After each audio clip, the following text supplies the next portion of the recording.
make man in our image according to our likeness. So dili maigsoon makita nato na pinaagi di ay sa tao, ma-express di ay ang Diyos. Mausa di ay ang Diyos. Nga dahil sa umang binuhat niya, mausa dahil siya, hindi siya hindi mausa.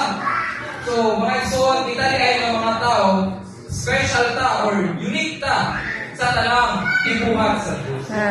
So, may naka-unique na to. Mga igsoon, consider na to sa durang stage sa life pa. Ang plant life, doon na lang siya feelings. Ay doon na siya life. Doon na siya life.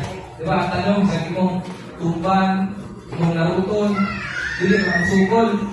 Doon na siya life. Ano siya ang pinaka-ubos na, paano ba? Ubos na life. Dahil kanuha, ang animal life. Nakasila yung life, then doon na po sila yung feelings. Diba? Pero kung unang pakiran, usukol naman na.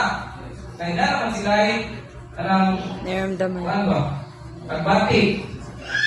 Mas amok siya sa plant life. Then ikatulo, ang human life. Ang human life, na life, na feelings.